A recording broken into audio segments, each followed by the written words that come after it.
right now I'm in Pertaris. Tomorrow I'll be actually going to the western side of the country. The first city I'll be visiting is called Paphos. It's got many archaeological sites. I know that I've been enjoying the beach and the sun, but it's time for me to get back into what I really love, which is history and culture. So today I want to talk about something you've been probably wondering, right? I think it's going to help my friends and all the viewers out there who are thinking about actually coming to Europe. So you probably heard that last Wednesday, the EU announced its plan to open up to vaccinated Americans. Yes, the announcement came and everyone is super excited, but you have to remember that the implementation might take a little bit more time. A couple of things to remember if you want to travel to the countries in Europe that are actually open to Americans. So sometimes you have to be vaccinated, sometimes you have to present a negative COVID test. At this time, if you're vaccinated, you can go to Greece and Croatia without any COVID-19 negative test result. And obviously, you don't have to quarantine. And what's really nice about these countries is that they don't have lockdown measures right now. So you can actually go there and start enjoying the countries as soon as you get there. So my problem was that I booked my flight and Cyprus announced this 2-week lockdown. And luckily, I actually came in the middle of the lockdown. So I only had to kind of deal with my jet lag at the hotel. And it was great. I got some work done. It was a great time to be stuck at the resort, especially because it had all the beverages, food, and full services, right? I could still go out by texting the Cypriot government, which I really didn't care because I was enjoying the hotel amenities. Right now, the lots of European countries are not open. So sometimes we say, oh, the EU is not open to Americans, even vaccinated ones. Yes, true. Some European countries are not open, but when we are talking about the EU, we're really talking about the political international institution, which is the European Union. So Cyprus is part of the European Union, right? But it is open to American tourists, either vaccinated or those who can actually present the negative COVID test result, right? So how is that possible?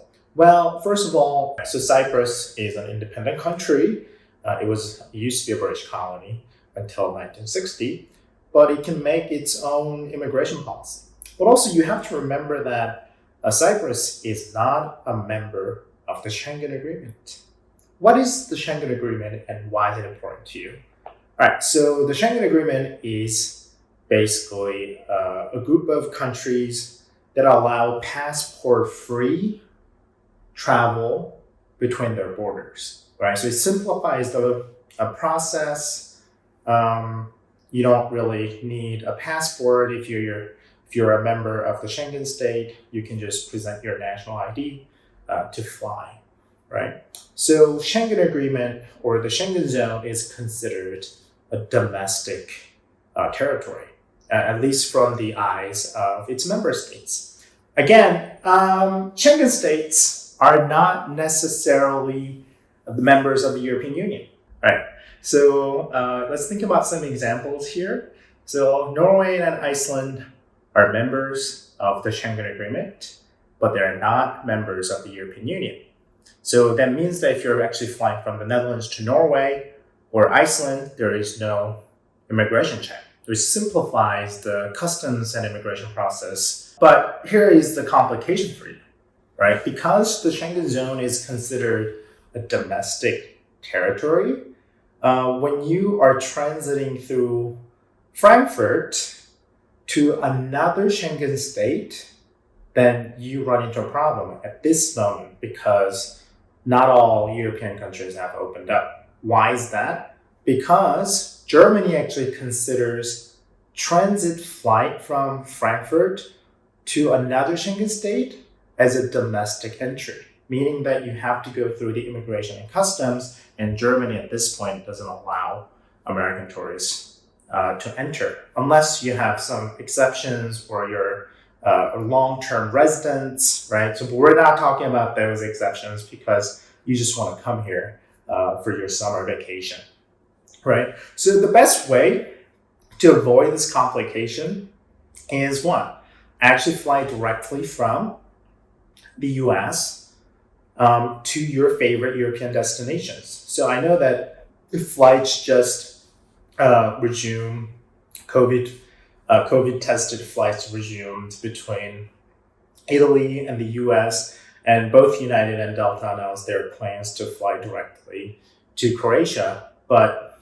for Croatia, the flights are not coming until early July, right?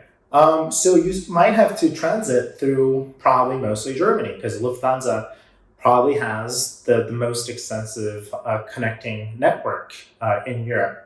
So what are some of the things you have to worry about given that there is no direct flight between your home airport and your favorite destination, right?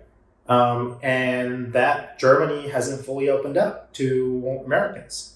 Well, as long as you transit through Germany or any other Schengen state that's not open to Americans, and you're going to a non-Schengen state in Europe, you're actually good. So which are some of these non-Schengen states that are in Europe? Well, probably one of your favorite destinations, Croatia, is talking about ascension to the Schengen state, meaning that they're going to become part of the Schengen state, enjoying the passport-free zone, right?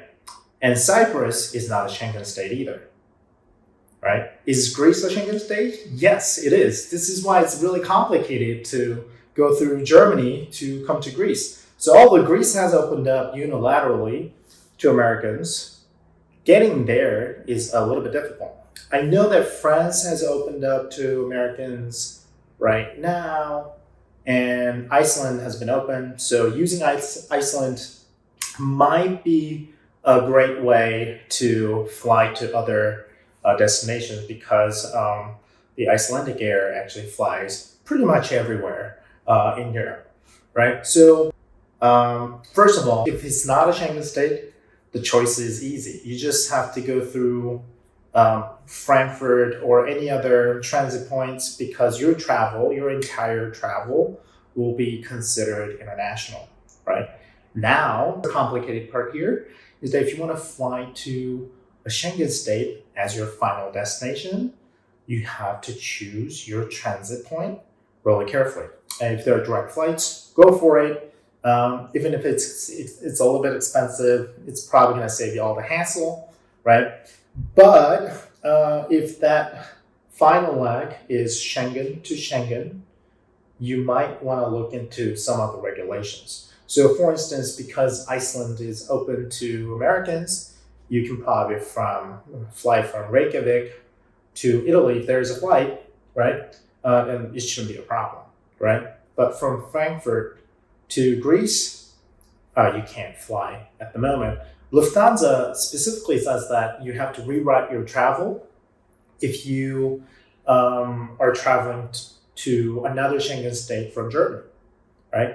So it's a little bit complicated. I just gave you a broad picture of how to travel at this time. You might just want to wait until the entire block opens up. It simplifies everything.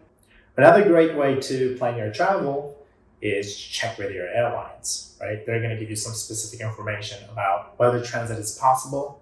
So yeah, I mean, I know that it's going to be very difficult to get hold of them.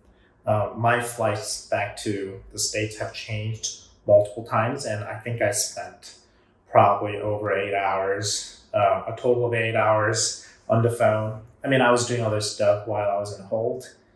Things worked out. But here's a trick.